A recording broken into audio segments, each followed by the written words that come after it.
largest association comprised primarily of African American attorneys and judges.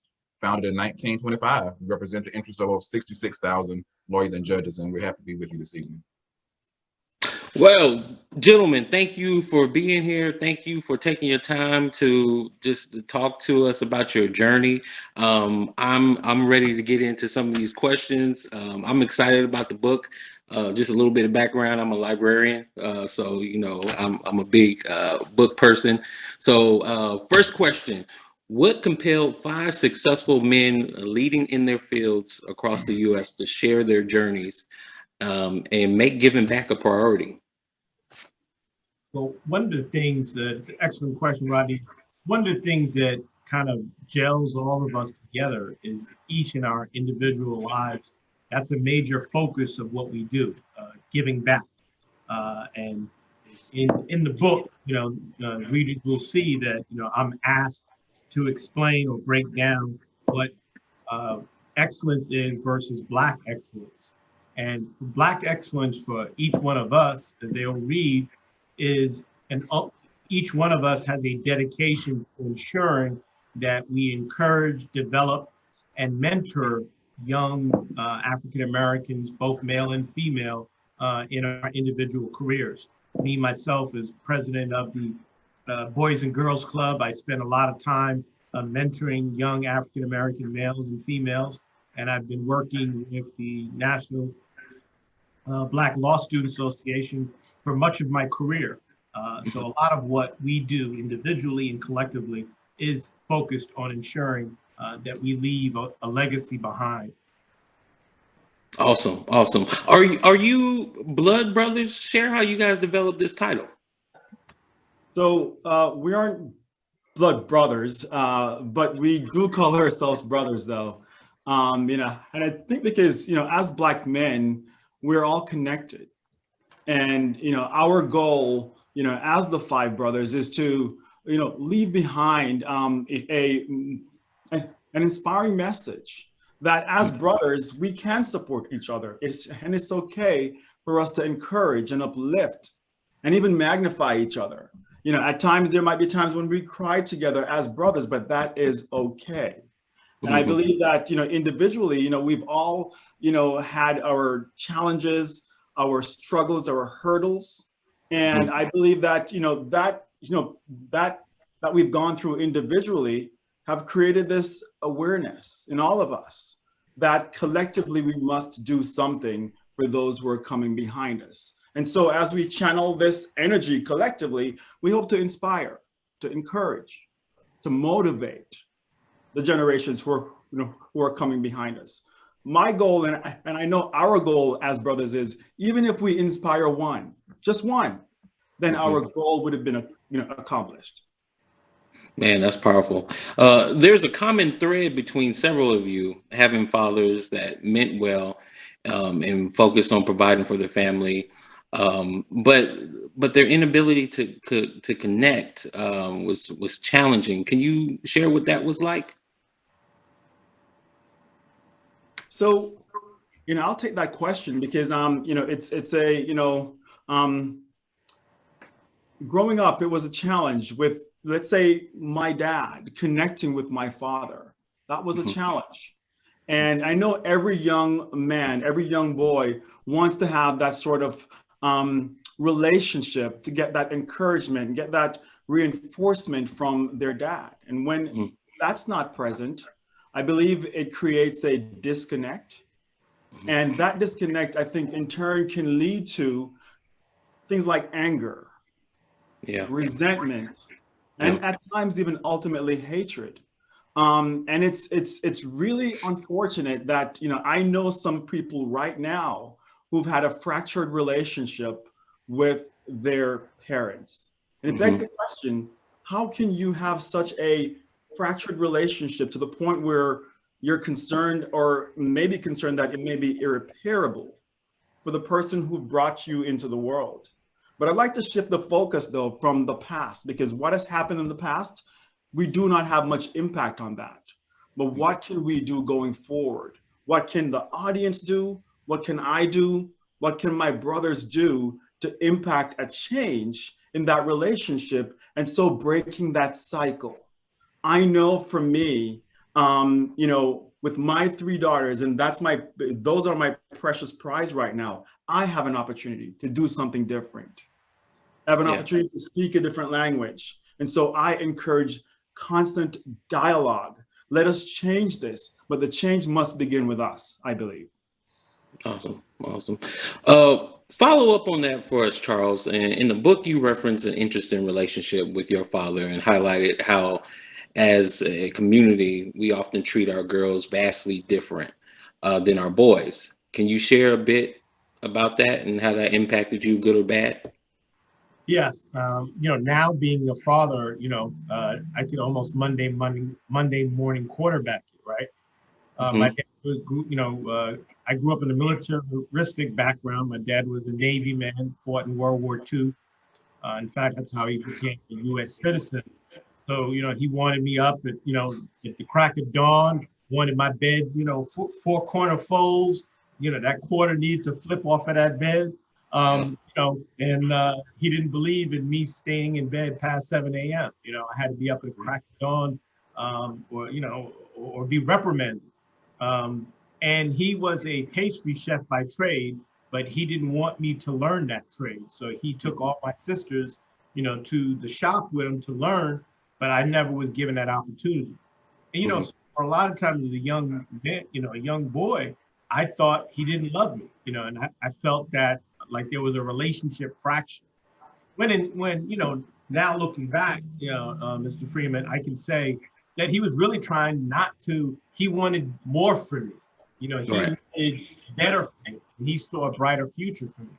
But the inability to share that, like, hey, this is what I'm doing, because as a young kid, I felt estranged, and I took a lot on me. I was trying to overexcel and overachieve just so I can get attention and feel the love that I didn't feel from my dad. Okay. On the opposite end of the spectrum, Travis, you had a very strong relationship with your hardworking father. And you share in the book how powerful that was for you. Can you give us some insight on that?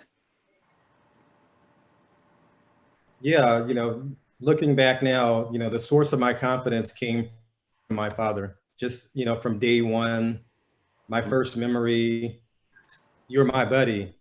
And then him taking me out to the playground to play. And we spent a lot of time together. So, at a young age, my parents divorced. And at the time, Black men getting custody was pretty much guaranteed not to happen. But he said that he was going to do what he had to do to get custody of me.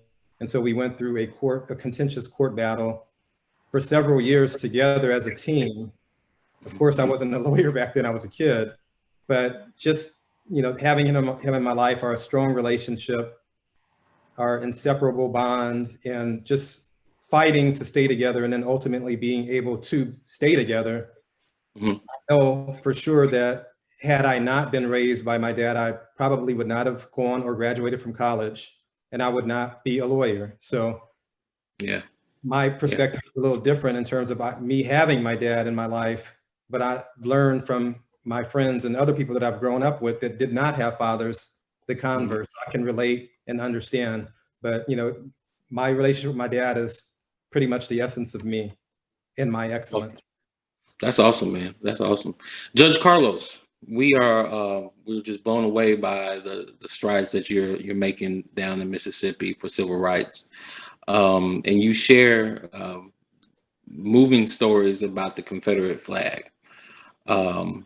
Where does your resolve to make positive change come from? That's a good question. I think it's innate. I think it's God-given. I think I am fulfilling my purpose. I didn't choose the battles that I have fought. Those battles were placed on my heart. And I believe that God places certain things on your heart because that's what you were destined to do.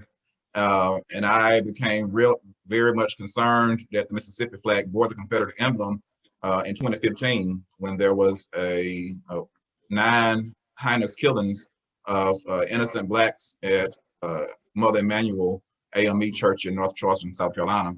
And so after South Carolina took down the Confederate flag, after those heinous acts were committed by a Confederate sympathizer, I just knew that Mississippi would soon follow suit. Mhm. There were bills filed, and they didn't follow suit, and so I filed a lawsuit. Went to the U.S. Supreme Court, got 8 death threats. When I became a judge, I took the flag down in my courtroom on the first day, first order of business. And on this week, on Monday, a new flag has gone up. So after 4 years, 4 years later, after sounding the alarm and having others to join the bandwagon, the flag is down. We have a new day after 126 years. So I do believe that I had a role to play. I believe I just had to run my leg of the race, and God took care of me. Yeah.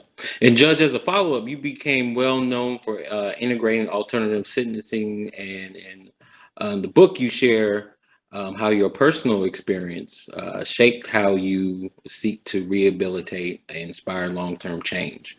Can you tell us a little bit more about that? Yeah, when I'm on the bench administering justice, the people that come before me look like me. They're 95% African American young men and women that appear before me on the municipal bench. And so I have sympathy, I have empathy for them. I know, but for the grace of God, it could be me. Being born to a single mother, I was a statistic. I mean, she was 19 years old. She had me. It never could have been predicted that I would grow up to become a lawyer, a judge, and then president of the greatest association of Black lawyers in this country. So that never was predicted. And if no one had given me a chance, believed in me, I don't think I would be successful as I am now. And so when individuals come before me, knowing that the criminal justice system has long been slanted against us, if they have a nonviolent first offense and they're a youthful offender, and I believe they can be rehabilitated, I'm going to keep them out of the system instead of putting them in it if they take advantage of my alternative sentencing. And so on Tuesday, one of the young men I put in, he brought me his first B. He had been a C and D student. I told him to keep this off his record. He had to bring me a B by the next report card. So he brought it to me on Tuesday. He said he worked hard for that 80. He still had other C's and D's on his report card, but I told him he needed to get me at least one B, and he did it. So I know young people can do whatever you challenge them to do. If you believe in them, they can believe in themselves. That's true. I fully believe that. I fully believe that. Phillip, you in the book you share your moment, when they see us moment, I call it, but it was a devastating story about police brutality and an encounter that could really have taken your life. And thankfully, you're joining us today as a law school graduate and community advocate. How does that experience shape the way you advise or mentor young men? It's a difficult answer, because the mentorship and the advice to fix that type of problem, you can't give. You can't tell the young men, young women to not breathe, to not sleep, to not drive their cars. And so that type of problem is systematic, and it can't be solved by talking to the youth. That starts in a different place. But what I do advise, and in my mentorship, what I tell them is that life is going to happen, and that it's what you do with those downfalls, how you get yourself back up, that you can actually go ahead and improve. So I tell them out of mentorship, and you'll see it in the book, that it's going to happen. It's going to hit you. The changes that we need in this world are not going to happen overnight, but stay persistent, find a mentor, and know that you're going to be able to get through it, Lord willing. Yeah. Sticking with it. Yeah. Charles, as an attorney, when you work with clients, or Judge Carlos, when a young man like Phillip comes into your courtroom, what comes across your mind? What goes through your head? Well, for me, as an attorney, a former prosecutor, as a former prosecutor, I can tell you, I was relieved that there was someone on this side of the table, making the decision. When I can recall a scenario where officers arrested a bunch of Black youth for assembling on the corner. When I looked at the piece of paper or the charging document, I was the one making the call to the sergeant, but like, well, what were they doing? Well, they were assembling, okay, and made the decision to dismiss, so sometimes in order to fix a problem, you got to go behind it and become the person and that able to relate to that young man, young boy or girl, and make a decision that can actually change and impact that person's life. Yeah. And from my perspective, when I see a a young black male before me, I see a younger version of Carlos. I see them as human. I don't see them as some person deserving of spending the rest of their lives in prison or jail or being locked up for any period of time. I believe animals belong in cages, not people. And so if I can do anything to keep them out of jail or prison on the first offense, nonviolent offense, I'm going to do that. I listen to it. I ask them their aspirations, their dreams, and I give them a chance to go after their dreams. My program is called Do Better ASAP, Do Better Alternative Sentencing Accountability Program. I want to hold them accountable for the crime they committed, but I also want them to do better. And if they do better, meet my challenge, they'll have a clean record. And so I see somebody that deserves a second chance. God is a God of a second chance, and judges are not only there to dispense justice, but mercy. Yeah. Well, I'm glad we got you guys watching out for us. So I appreciate that. Phillip, you reference the community work that you do, the support of our youth beyond the age of 18, which is an amazing point. What did you mean by that? That you were stating that in the book? We want our youth to grow up to be lawyers, doctors, professionals, people that are proud of their careers. And going through college, you graduate at 21, you want to go to a graduate program. You graduate at 18, you want to go to a graduate program. That takes you into your early adulthood. And for that reason, our parents, our leaders, our mentors, they have to be cognizant of that and know that those mistakes and that guidance doesn't stop just because you're able to drive or you're able to drink. That guidance is necessary. And you'll read in the book, my devastating circumstance happened when I was 21. And if I was by myself, if I didn't have that support, I wouldn't have been able to pick myself up. And so for that reason, from my own experience, I know that when I'm mentoring the youth and they're 22 and they're still going through it, I know that their future's still bright. And so that's what you got to hold on to. And I hope in the book you'll see that experience from me and know that if you're a mother, if you're a father, if you're an uncle, if anybody's taking care of somebody who is grown, they're grown, but they still support. And so that's what I meant. Yeah. Phillip, what does it mean to you to have the mentorship of these extraordinary gentlemen, and how do you plan to pay it forward? I couldn't tell you what it means. It means so much. Just to be short, I got 4 guys who we have a group chat together. We express difficulties, and honestly, it's a lot of me talking to them about what I'm dealing with and getting a lot of guidance. And it's something that I feel blessed to have. And for that reason, when I have an opportunity to pay it forward, what I do right now in the community is I represent a lot of at-risk youth. And when I say at risk, I mean that they're growing up in troubled neighborhoods.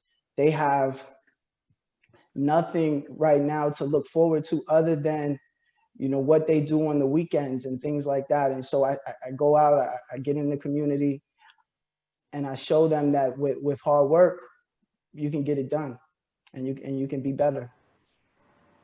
Yeah.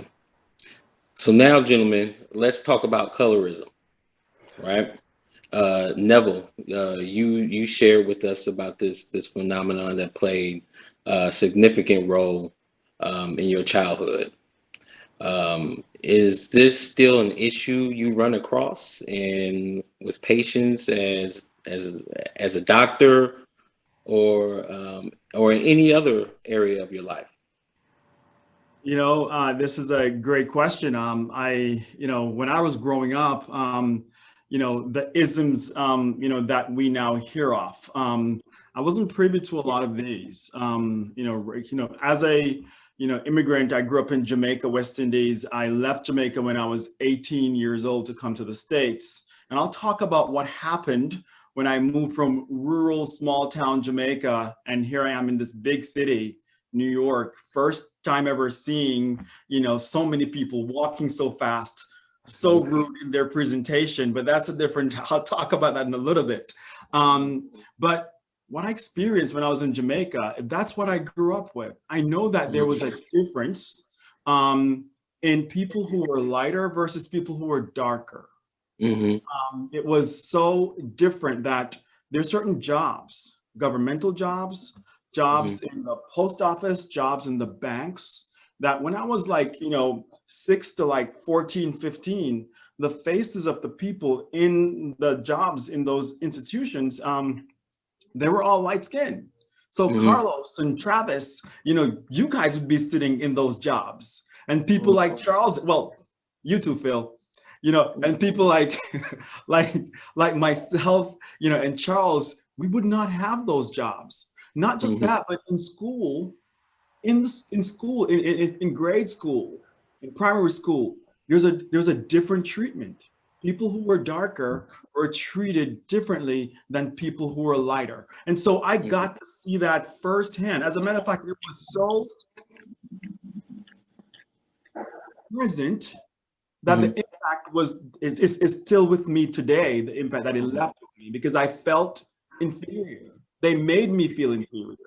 Things were done several times. And even in my own family, my brother was much lighter than I was. And though my parents tried not to do it, they were victims themselves. And I think that's what really got to me later, when I was growing up, that, the differences that challenged me significantly. But there was a turning point in my life. And I must mention this right now because it was a mentor that turned the page for me. Someone saw this and said, you know what, this must stop, this must change. And they imbued so much confidence in me that one day when they confronted me, had me confronted the issues, and I had to share, and I cried, I shed tears because what I was feeling. They said, look, hold your head up, lift up your head. You are this, you are that, you're a beautiful person. And ever since that time, that transformation happened, you can't tell me otherwise since then. You cannot. Right? He's been delivered. Okay. Nothing now. He has overcompensated for sure. And so I must thank Miss Carmen because I still remember her to this day. She was the pivot in my life that transformed the confidence that I have. So when I came to the States and I saw all the isms, racism, classism, sexism, classism, I saw all these. At that point, I was, I wasn't fazed by this. I've been down this road before. I see what these people will challenge and push up on me. And so I was not, and I'm still not fazed. Even in my practice right now, I have not so much as when I just started, but people still come in looking for Dr. Campbell after I've seen you, spent half an hour, explain everything to you. You must have missed when I introduced myself. So when the encounter is done, you're asking me, so when is Dr. Campbell coming in? Oh, I humor them. I go out, I put on my white coat, I walk back in, here's Dr. Campbell, may I help you? Shocked, because they're not expecting Dr. Campbell to look like me. It's how we handle these isms. And we can't change individually what people do. I can't change what you do. I can't change what the people do in their homes, but collectively, we have a responsibility. And there's certain things that we will not accept. We will not accept systemic racism. We will not accept systemic sexism or classism. We will not accept it systemically. And so as a group, our message will always, we will raise a standard against any of these isms when they're presented, because in a community, we all have to act a certain way. Do whatever you want to do at home, but when we get together, you must act right. Yeah, man, that's very powerful, man.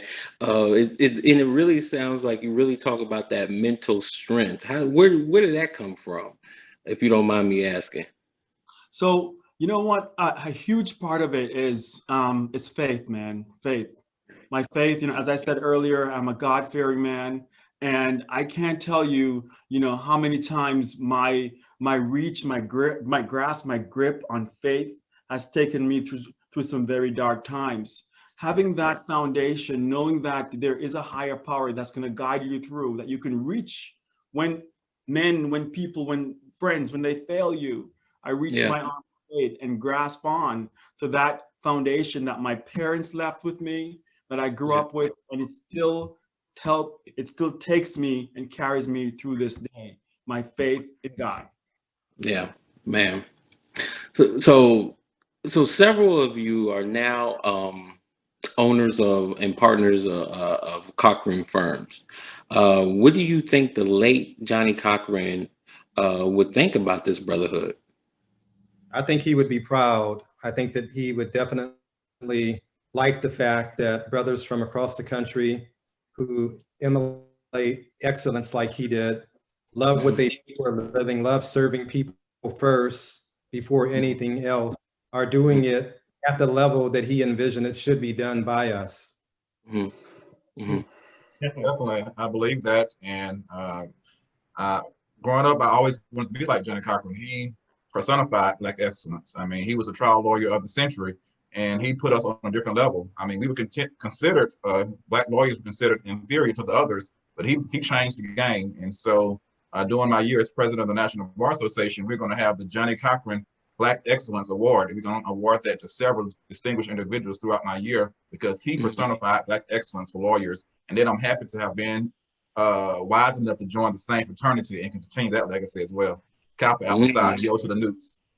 Okay, all right. So it seems like he was really a role model for you guys. What other role models could you tell us that you saw growing up that made you want to go into this field? For me, Thurgood Marshall, one of my fraternity brothers of Alpha Phi Alpha, the first African-American Supreme Court justice. And actually, when I decided to apply for law school at that time, he had just passed away. So that inspired me to definitely pursue a career in law. Okay. All right, guys. All right. Well, right now, I do have one more question for the group as a whole. And I know this is kind of going off the cuff, but I know there's a lot of things going on in 2021 right now, especially the things that were happened last week, Wednesday, and there's been this talk every time I listen to CNN, MSNBC, Fox. It actually has come up in Fox, believe it or not. But there's been this discussion of the distinct difference between the Black Lives Matter protesters and the rioters of last week. In your opinions, and anybody can take this. In your opinion, is this the end of the road? The last draw that, like, look, this justice system needs to be transformed because, look, if you can't see it now, I don't know what to tell you. I mean, is this what we're gonna start? Is this what, attorneys like you guys, people who are out in the community, are you guys really gonna take what happened last week and say, okay, to use that to push the system for change? I mean, what are your thoughts about that? I just wanted to pick your brain about that. I want to jump in on this one, but I'm gonna give it from a political time. So my philosophy has always been that we live in two different Americas, right? We live in America, where on paper, there's an idea that we all are treated equally, and the Constitution is based on equality for all, liberty and justice for all. But the reality has never been that. So we finally, and we as lawyers and judges, we've seen it. And then you see it in the inequality in the dispensing of justice. And you see it in the way law enforcement treats African Americans. And people say, oh, well, it's because of the criminal background. That's why a lot of times they release the criminal records of individuals. But then when you have individuals with no background, they find some other justification, right? But you've never had to, on paper, make the analysis that no, it's actually, it's actually unequal for a reason. Well, to see it on national TV play itself out the way it did, where you had executives and members of the legislature encourage the riot, the sedition, the insurrection to go on. And you see the way law enforcement treated those rioters, and they were called, even on the media, they were calling them different. The same way they called those who was looking for food during the Hurricane Katrina. If you see black people go for food, oh, the rioters. White person, oh, they're doing the best they can. God bless them. You know, and again, you would see it, but you really never had the rubber meeting the road. Well, you know, Rodney, the rubber met the road last week. And now the left, you know, he's been in 2 different Americas, and y'all finally got a chance to see what it's like. And now it was such a gross disproportion. I mean, one of the only acts I think which really brought it home was the Confederate flag making its way into the Capitol. Yes. As a historian, that is terrible, because it didn't even make its way to the Capitol during the Civil War. So that act alone, I mean, you can't imagine how many people lost their lives fighting to make sure that flag never made its way to the Capitol. Not only symbolically, but emotionally and figuratively. But the fact just walked right in on a white horse, so to speak, was a disgrace to the justice system, was a disgrace to the Constitution, and it left them, you know, now the cat is out the bag. What do you do now? Exactly, and I agree with his sentiments exactly. I think it was so blatant that as lawyers, we use that as a starting point going forward, because now that it's so blatant, and it's been going on for years, that's like the cherry on top of the sundae that now everybody can relate to, and we can use that to our advantage to now work to fight systemic racism in different institutions that's so ingrained that I think we now have power to actually make sure that we can rectify that. And I definitely will, with, you know, the things that I can do as a lawyer, the cases that I can take on behalf of clients. It was blatant. It's abundantly clear that anyone, even Stevie Wonder, saw that on January the 6th, that that was blatant racism, that the color of their skin shielded them from the brutality that we normally get from running from the police. A black man can run from the police, but you can bombard armed guards at the U.S. Capitol and get in with Nazi symbols, Confederate flag. You can defecate, you can urinate and do all of that and not get shot and killed. It's unbelievable. But they tell us that what does not kill us makes us stronger. I do believe there will be glory after this. I believe there will be some justice. It's undeniable that we have 2 justice systems. And I do believe Biden and Harris will change some things. The NAACP, the NBA, under my leadership, will be advocating for the establishment of a national advisor to the president on racial justice, equity, and advancement. It's clear we have a problem still with the race. It's very perverse, and we got to get a handle on it. And so I think some good things will come out of this. It didn't kill all of us. It's going to make us stronger. Phillip, any thoughts? I think they said it, but I do want everybody to concentrate on, you know, what we can do as a people. We got Carlos, we got Charles, we got Travis. They're advocates. They're going to be in the courtrooms representing for us, and us. You know, we just got to stay strong mentally and know that our fight is daily. So what we got to do is still protect ourselves and allow for the advocates to do what they do in the front lines. I know in my office, what we're doing is we're going ahead and we're taking care of pro bono work for those people who stand on the front line. That way we go ahead and we serve the way that we best serve, which is, you know, if you're an attorney, you go in the courtroom, you fight that battle there. I know Neville, like he said, takes care of our people when they have a need, indigent.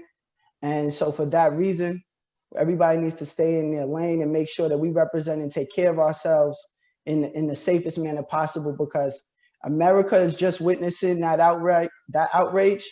But for us, we've been going through it for a long time. So we need to stay focused and continue to push forward in a manner that is going to best serve us. And also, we got to remember that we need reparations. It's time to demand reparations. That's Exhibit A in our demand for reparations. I mean, we have been sold so many false tales and narratives over the years. Well, black people are killed because they ran. They should have stood still. They should have had their hands in the air. You can do whatever you want to do. They will still kill you graveyard dead as a black man. But a white man can just do whatever he wants to do. Commit treason. This was an insurrection against the United States and live. And that, while I'm happy people live, I want us to live as well. If what's good for the goose should be good for the gander. If it's wrong for us to run, if you bombarding the police, you should shoot them just like you shot us in our backs, because they were doing something to overthrow the government. And the foreign terrorists was watching what the domestic terrorists did. So it's a very dangerous situation. Yeah, I was worried about that too. Neville, last word. Do you have any thoughts about, just the two difference in what happened last week and versus what happened over the summer? I'm actually happy that what happened last week happened. I'm actually happy that it happened, because some things in life needs to happen for us to see what's really happening, right? If that didn't happen, then we would continue the status quo with this hidden sort of agendas, covering things up, not seeing that there is gross disparities that's happening all across the different spectrums, from law enforcement to law to medicine. This happens on a daily basis, right? But this is just a national stage. And I'm really happy that God allowed this national stage. So not just us, you and me, but America herself could see her ways. Not just America herself, but the entire world stood on and watched this madness. There are people that are white, and there are people that are white racists, and there are people that are white protesters because they're angry that the president didn't win. And then there are terrorists that are among us. I think we need to differentiate the different people that we're working with. Like I said before, you and I cannot change people who are racist. They're going to be racist. They're going to be racist. They're going to do that. But collectively, we need to act a certain way. And we need to begin to acknowledge that indeed this does exist. Now that America's skirt has been blown up, and she has been exposed, how are we going to act? How are we, the ones who stood in silence and pretended like this did not exist? Now we are confronted with a decision to make. What decision will we make given this new information that we have? We have to do better. Everybody has to do better. And the ones who sat in silence because they didn't want to speak against it, you now have a charge. And your charge is to raise a voice against injustice. Sitting, standing, idle by the wayside is not enough. And gone are those days. We've seen this has brought everything to the forefront right now, and no one, absolutely no one, can just sit and stand idly by the wayside. Raise your voice. If it's unjust, whether you sit black, white, Asian, whoever you are, raise your voice when injustice is seen. And just to chime in briefly, with regard to the distinction between how everyone treated the BLM protests versus the current protests, if you look at it and break it down even further, with the BLM protests, it was the message that just the powers that be didn't like. People were protesting for fairness by the justice system. But if you go a step further and you analyze during the peaceful protests who was actually doing the looting, it was not African Americans. There is rampant video showing that Caucasians were starting fires, looting, and engaging in violence. So they pretty much hijacked the message, and the media took wind of it and pretty much just used that to just say BLM is bad. And then of course, a lot of people got arrested, and it tainted the actual message. Whereas the message last week was overthrowing the government, white supremacy, celebrating that. And then you see how the powers that be treated that. That's terrorism. Terrorism at its fullest. We had local terrorists among us. Again, people can be racist, and I get it. But when you take it to that extreme, that is terrorism, and it should be treated the same way how we flew across, and treated Iraq, Iran, and these places. The same judgment should be exerted on these people because they did the exact same thing. So that's why we're going to use that to move forward, because it's now blatant and it's clear, and we do have work to do. And I thought that Blue Lives Matter. Every time we say Black Lives Matter, the refrain is Blue Lives Matter. When you saw Blue Lives participated in the armed insurrection on last week. So it was an inside job, and they killed two of their own. Two cops are dead, but I thought Blue Lives Matter. So that's just it only matters when it comes to us. Otherwise, they would kill their own to maintain white supremacy, and that's pretty sad. Yeah, yeah, gentlemen, man, everything that you guys are saying. I'm glad. I am grateful that I got the chance to talk to you guys. The Black Male Archives, Wilmington Public Library, Black Male Archives. We promote positive stories like yours, positive, powerful Black men, and I'm grateful I got a chance to interview you. I have one question from the chat. I want to go ahead and ask that one, and that was, what advice do you have for youth who are interested in going into law, but are constantly told it's hard to get into? Anything worth having is worth working for. I mean, my dad wasn't a lawyer, but he taught me work ethic. And every day he got up and, he provided a way for my family to live in a home, and he provided food on the table. And more importantly, he showed me the never give up spirit. So for me, I would say anyone who wants to go to law and move them to become a lawyer, judge, or even an advocate who never even goes in the courtroom. There's a lot of people across our nation who do a lot of good with that law degree. It's a tool. It's a tool, and tools can be used for the greater good of people. So understand that there's a way to do it. It's a lot of work, but never give up and put the effort in, and you'll see it come to fruition. And I'd like to piggyback. Oh, sorry.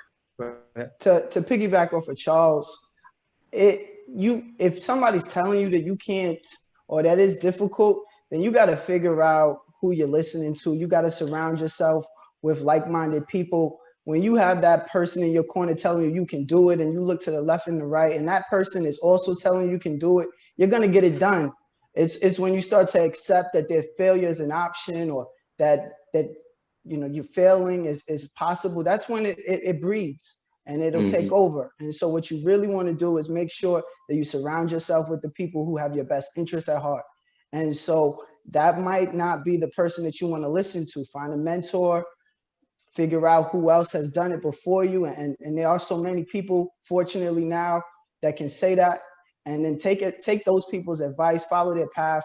You'll get it done. And then you'll be a person to pay it forward, just like I'm happy to say I am. Yeah, yeah. And along the journey, there are going to be hurdles to clear and setbacks, temporary setbacks. It may be a better setup for down the future. Our own Vice President-elect of the United States, she failed the bar exam the first time, but that didn't deter her. She took it again and passed it. First Lady Michelle Obama, she failed the bar exam the first time. Law is very difficult. To get in is difficult, to pass the bar is difficult, but never give up. The President of the United States, the President-elect, he had to run 3 times to win, but he never gave up. At 78 years old, he will go in as the oldest president of these United States. Even myself, I told you I'm the President-elect of the National Bar Association. I had to run 3 times to win. No one has ever run on the 3rd time. If you lost on the 2nd time, you were pretty much done in the NBA. In the 96-year history of the NBA, nobody's ever won on the 3rd time. But I believed I could do it. I knew that I would be president one day. I ran in 2016, lost by 1 vote. Came back in 2017, lost convincingly. Came back in the pandemic, had our first online election, and I won overwhelmingly. So now I'm here as a living testament. If you never ever quit, you refuse to be denied, you can win. So young people, get out there, put your best foot forward. If you get knocked down, you slip and fall down, get back up, dust yourself off, and you will be a winner. Exactly. Awesome. Travis? Yeah, I would say you only fail if when you fall, you don't get back up. And to anybody that is told the law is hard, don't do it, or watch your back because it's so hard, I would actually tell them to take that as a challenge and use that as a motivation to actually do it. There are over 65,000 African-American attorneys in the United States.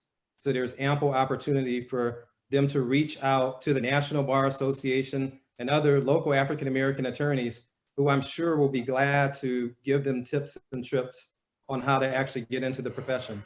We definitely need to help, and we need more representation. Awesome. I got one more. I got another question. How would Charles recommend raising boys versus girls based upon his own experience and now being a father? You're on mute. I'm trying to. There you go. Oh, that's a good one. I'm supposed to do it equally, right? And treat everybody the same, but it's not. I mean, I look at my, there's some days I look at my son and I see little Charles, right? And we call him little Charles. And I wonder if my dad looked at me the same way, but didn't know how to communicate that to him. I wonder if he understands how much I love him when I look at him. And knowing that my name, my legacy, and anything I do, he's watching me. But more importantly, knowing that, he's coming into a society with, I think, a better opportunity than I had, and a loving, God-fearing home. I hope that he can benefit from that. So, I mean, at times I do feel, me, again, being harder on him than my daughters, but I think they deserve different things. Like my son is gonna need different than what my daughters need. My daughters need to feel that their dad loves them unequivocally, and as Doc always says, they need to know that there is a standard. Don't bring no junk home. If they not as big as your dad, not here. Yeah. But the love has to be equal. So I do my best, but sometimes I don't always get it right. Yeah. Hey, it's parenting. It's no playbook for that, No, so. there's not. Well, there is. And the Bible the Bible is that playbook, Yes. And if you stick to that, they will return. You are right. One more question. What are 3 things Travis would say are foundational to being a powerhouse father? Being there is number one. So you want to be there, have real quality relationships, spend lots of time with your kids, get to know them. I have teenage girls, so learning now the social media and what's in their phone has definitely been a challenge to not overreact when I see certain things that I think they shouldn't be doing or seeing. So being there definitely, and knowing what's going on in their day-to-day lives is one. 2 is, of course, being the solid provider to make sure everything that they need is taken care of. And then 3 is just showing them success. My youngest, we're dealing with, she's not really motivated and doesn't want to be a lawyer because she thinks I work too hard and read too much, when just trying to convince her that that's not a bad thing, so there are definite challenges that no matter how successful you are, with family, I fix everybody else's problems, so I want to make sure that there are no problems with regard to my family, which is my number one priority. Awesome. Phillip, for women raising boys as single mothers, how do you recommend they empower them? Well, my mother, Carmen Cooper, I think she set the standard when it came to that. And that's just the women that are raising boys, single mothers, thank you so much. Stay strong. It's an uphill battle. But I would say you tell them exactly what they want, what they need to hear, which is that they can do it, and stand behind that. You'll see in the book, my mother, my number one supporter, she willed her way there. Willed me there. You're gonna be a lawyer. And I ended up being a lawyer. So single mothers, you got all the tools you need. And I am so thankful for each and every one of you. I wrote this book as an ode to my mother, just to tell her thanks, because I don't think that you know what the vision is, but if you give that child the encouragement, that they'll get there on their own. And so thank you for being a single mother. Awesome. We got one last question. Judge Carlos, how can we as citizens shape better cities and societies beyond protesting or following the laws? Good question. And I would just say this to people listening, as citizens, we have to sometimes be the change that we're looking for. Sometimes we have to be the change that we desire to see. And we should not be afraid. Sometimes God puts us in a position, he gives us all our respective voices. We have to use them. It takes courage. You have to have the courage of your convictions. Deliver me from any man that does not have the courage of his convictions. I am not afraid of a man in shoe leather. I'm not afraid of the governor. I'm not afraid of the whoever it may be. If it's right, I believe that the arc of the moral universe is long, but it bends towards justice. And Dr. King said that, and I believe it. And so individuals, they could run for office themselves. If you don't like what's going on, besides complaining and protesting, you can run for office yourself, or you can vote for individuals with like-minded beliefs. So that's the two things you can do: vote or run for office yourself, or you can elect a leader and get them to appoint you. I'm an appointed judge, but when I got the position, I did what I knew I had the power to do. And so you do it. You have a spine, have a backbone. Don't be an Uncle Tom. Don't be black on the outside and then get in there and do something else. I keep it real, and I'm going to do what's fair and just for all that appear before me. Amen. All right, gentlemen. Last thing before we go, any words to that you want to give? Any words of wisdom for 2021? Seeing that it being early in the year, if you can part your wisdom with the audience. Let's start with Neville and kind of go around. Neville, any last words? This is kind of tough, but just based on our book and based on my discussion of my relationship with my father, my heart goes out now a lot to people who are in that situation, who never had the opportunity to reconcile that relationship. I thank God that I had that opportunity years later to reach across the divide, and as grown as I was, said, I'm sorry. And the weight and the burden that was lifted it's unspeakable. It's unspeakable what that did for me internally. And so if anyone is hearing me right now, I'm looking directly into the audience. If he or she is alive, it's not too late. Pick up the phone, make that call. Drive by if you can, because tomorrow is not promised and we don't know what lies ahead. This might be your last opportunity. And that's my last word. Thank you. Phillip? I'd say that 2021, just like every year before, is going to be increasingly more televised, the negative things that we see, and the world has always been crazy. And so what you need to do is be aware of what's going on, but concentrate on yourself, work on your own problems, build the community around you, and you will succeed. I think that there's a lot of negative things that came out in 2020, but what we did notice is there was a lot of money being made. There was a lot of new businesses started. A lot of people had a great year. It is where you concentrate that you will see growth. And so concentrate on yourself. And then 2021 will be that year that at the end of it, you will be happy to say you survived and you have come out a winner. Awesome. Travis? Yeah, keeping it short, sweet, and straight to the point.